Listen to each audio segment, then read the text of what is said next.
አንገታቸውን ቅሉ ነው ያለው አላህ ሱብሓነሁ ወተዓላ። ምድር ላይ ምንም መራራት የለም፣ ለማስፋት ሌላውን ሃይማኖት ግደሏቸው። ከምድር ላይ አጥፍተው እስልምናን በምድር ላይ ብቻ ለማስፋፋት ካፊር የሚሉትን በተለይ አይሁድና ክርስቲያንን የማጥፋት ሃይማኖታዊ ዘመቻ ጂሃድ እንደሆነ ቢገባኝም እነሱ ካፊር ብለው የሚጠሩት ክርስቲያንና አይሁድን መግደል ግን ጀነት እንደሚያስገባቸው ወይም ጽድቅ እንደሆነ ወይም ደግሞ መንግስት ሰማያት እንደሚያስገባቸው ቁርአንና ነብዩ መሐመድ የሰጡት ትዕዛዝ መሆኑን ግን እስካሁን ፈጽሞ አላቅም ነበር። ያለ ጂሃድ ያለ ትግል ነስር የለም። ያለ ጂሃድ ያለ ትግል የኢስላም ዳር ድንበር ሊከበር አይችልም። ያለ ጂሃድ ያለ ትግል ሙስሊሞች በነጻነት የትም ቦታ ሆነው ጌታ አላህን ማምለክ አይችሉም። የግድ ነጻነታቸው እንዲከበር የኢስላም ባንዲራ ከፍ ብሎ እንዲውለበለብ ምድር በአላህ ሸሪዓ እንድትተዳደር ጂሃድ ግድ ነው። ጂሃድ ከሌለ እስልምና ውበት የለውም። ሁሌ መስዋዕት በመክፈል ሁሌ በመበደል መብት ሊገኝ አይችልምና አንገታቸውን ቅሉ ነው ያለው አላህ ሱብሓነሁ ወተዓላ። ምንም መራራት የለም፣ ግደሏቸው።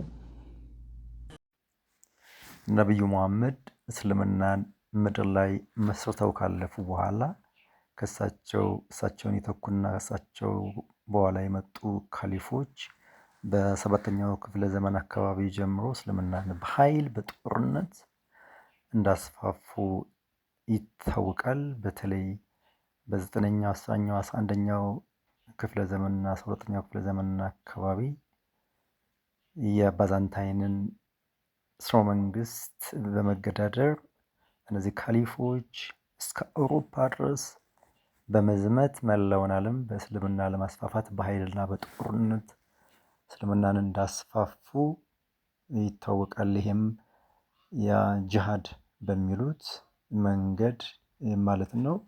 ሌላውን ዓለም በጦርነት አንበርክከው በጂሃድ ነው እስልምናን ያስፋፉት ይታወቃል። የኢትዮጵያ ግን የተለየ ነው።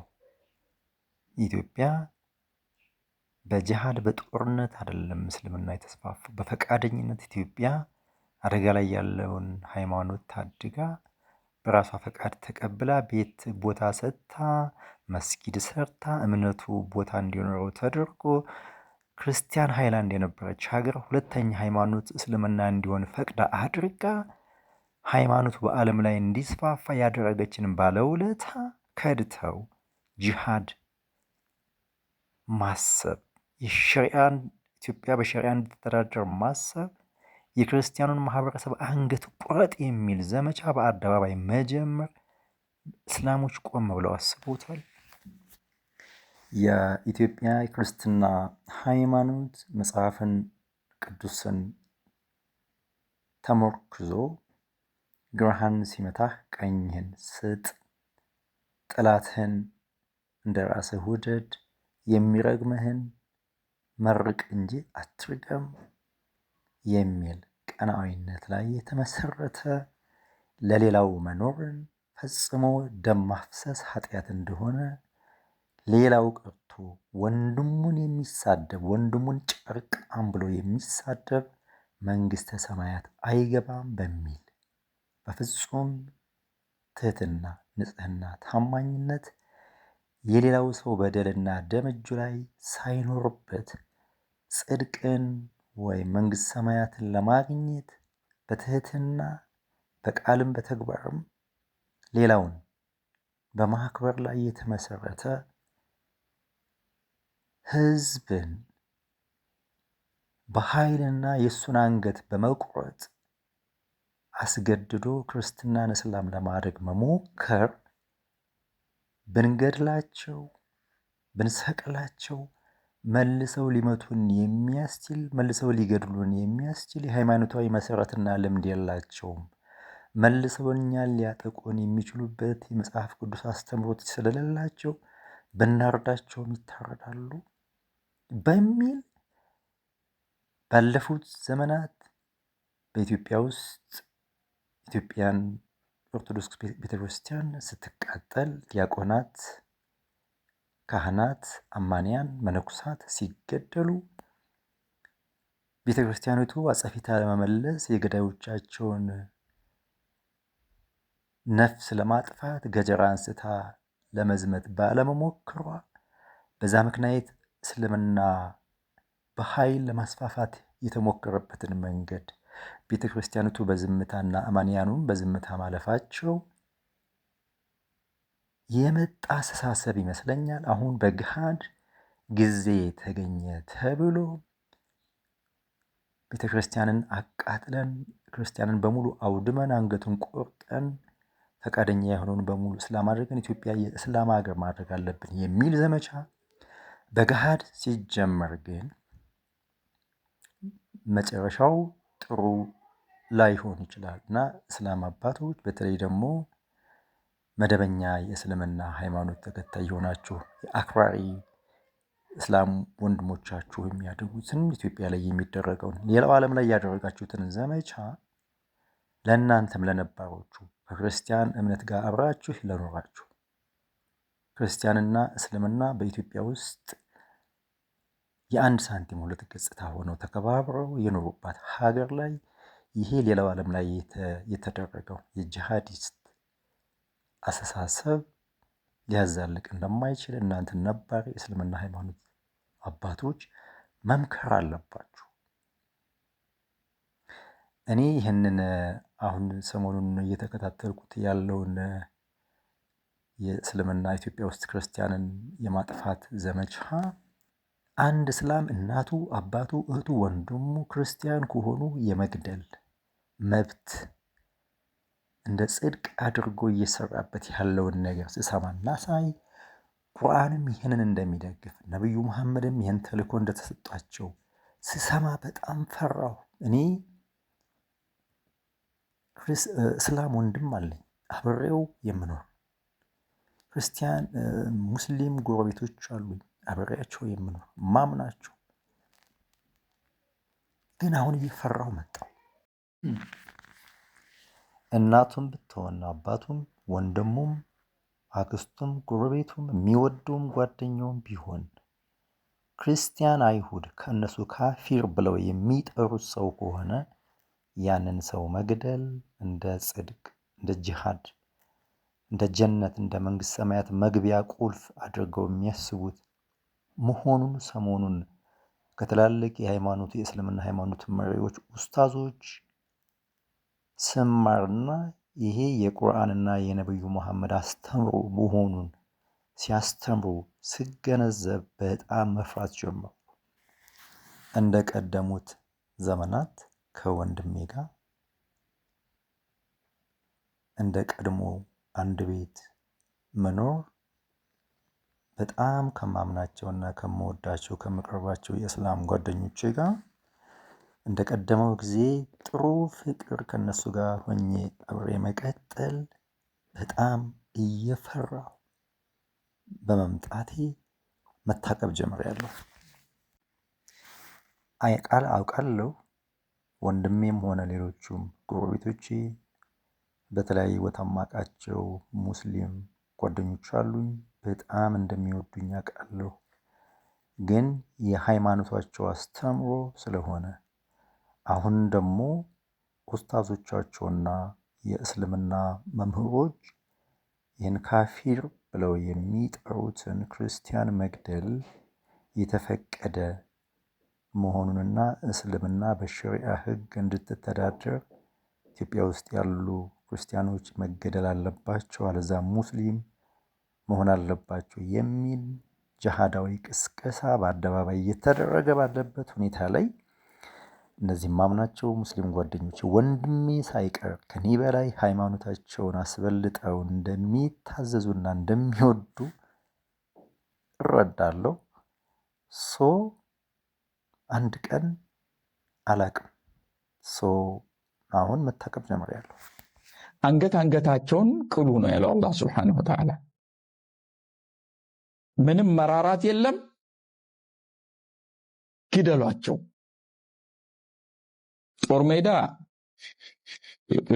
ልከክልህ ቦታ አይደለም። ወይ ትገለዋለህ ወይ ይገልሃል ነው። የቀደመ ነው የሚኖረው።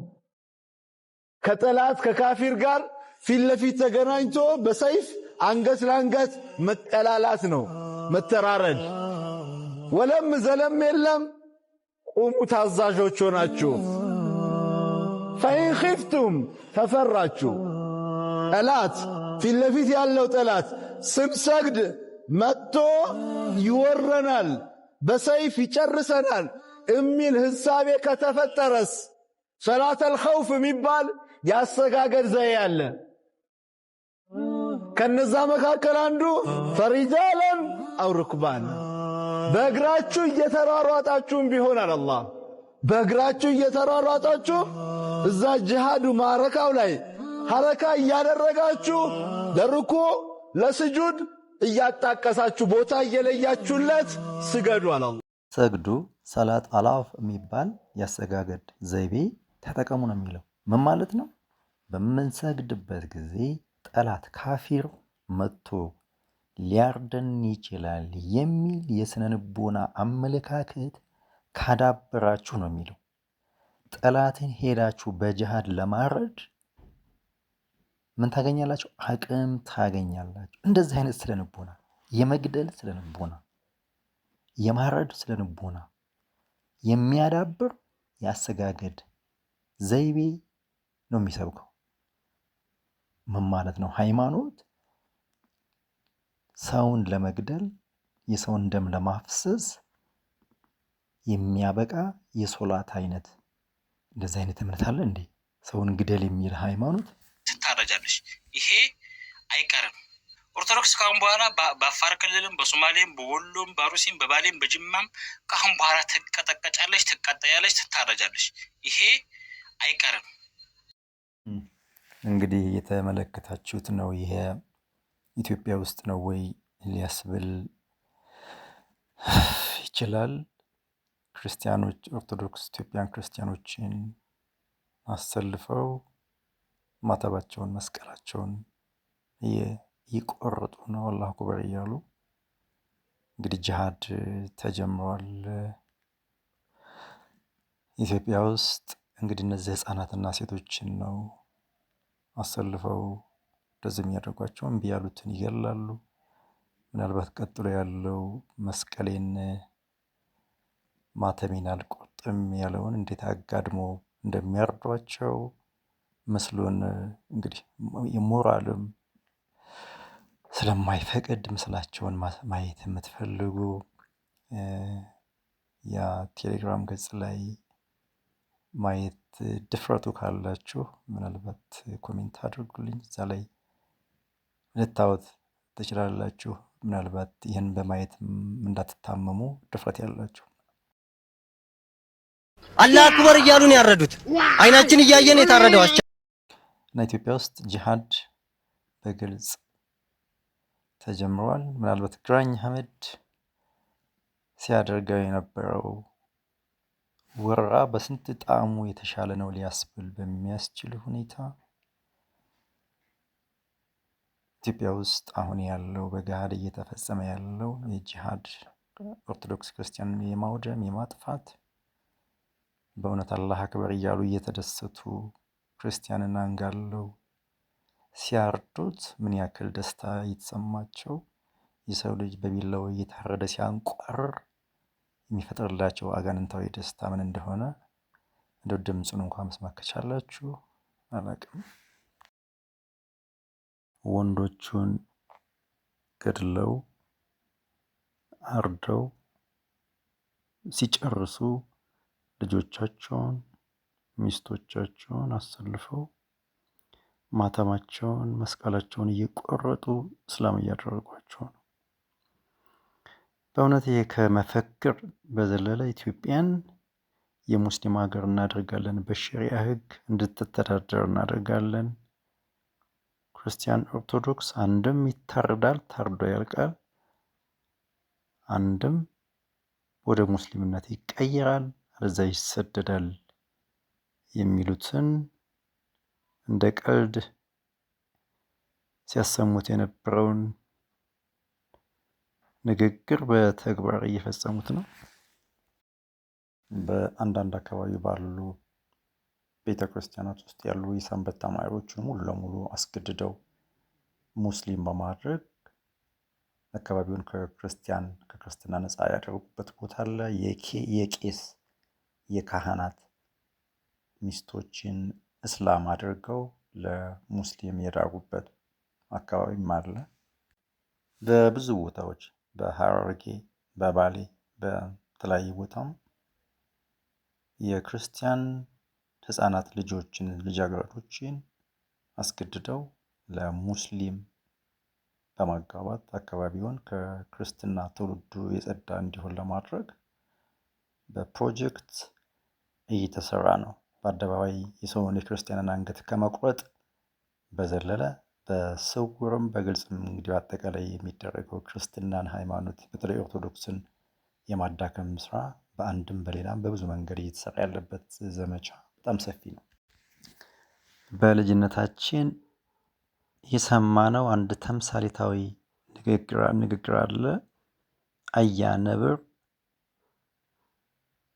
የሚያድኑት ሰዎች መካከል አንድ አካባቢ ተከቦ ባለበት ሰዓት ላይ አንድ መንገደኛ ሰው አጋጥሞ እባክህን በአቅማዳ ውስጥ አስቀምጠኝና ከነዚህ ከሚያድኑኝ ሰዎች ታደገኝ፣ ብድርህን መልሳለሁ ሲለው መንገደኛው ሰው ምንም ሳያቅማማ በሰብአዊነት ነብሩን አቅማዳ ውስጥ አስገብቶት ረጅም መንገድ ከተጓዙ በኋላ ከአዳኞቹ ክልል ውስጥ ካሳለፈው በኋላ ከአቅማዳው አውጥቶ ትንሽ እንደተጓዙ ነብር ሰውዬ እኔ እንግዲህ በጣም ደክሞኛል፣ እርቦኛል እና ልበላህ ስለሆነ ልብስህን አውላልቅ አለው።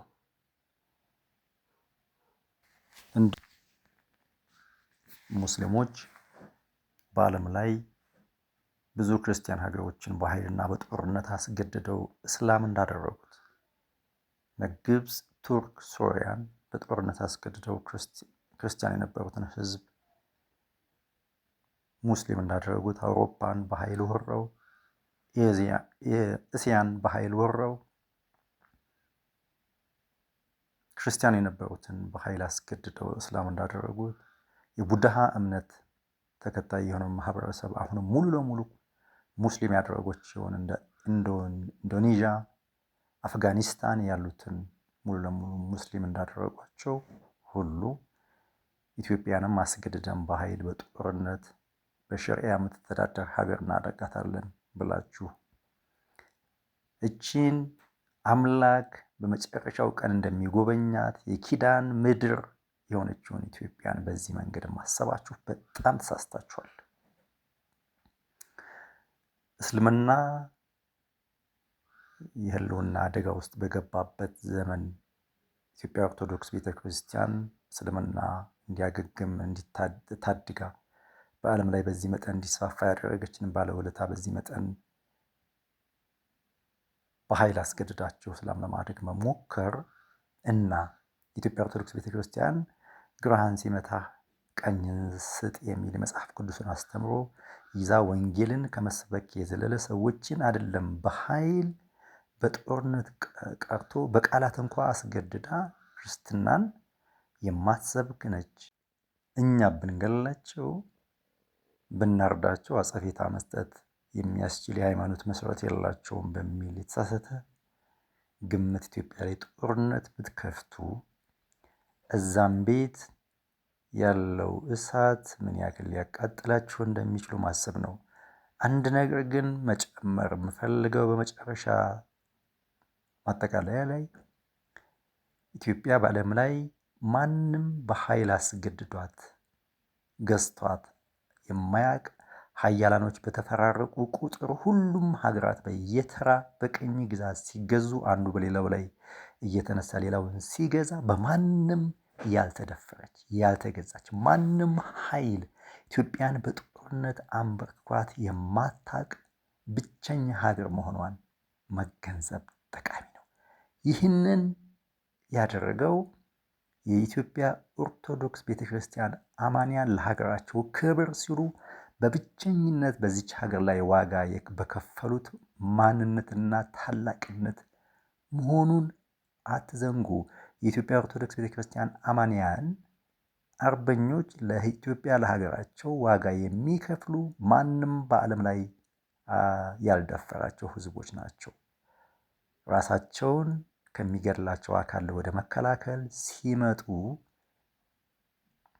የሚፈጠረውን ነገር እናንተ እስላሞች ማሰብ ጠቃሚ መሆኑን መናገር ፈልጋለሁ።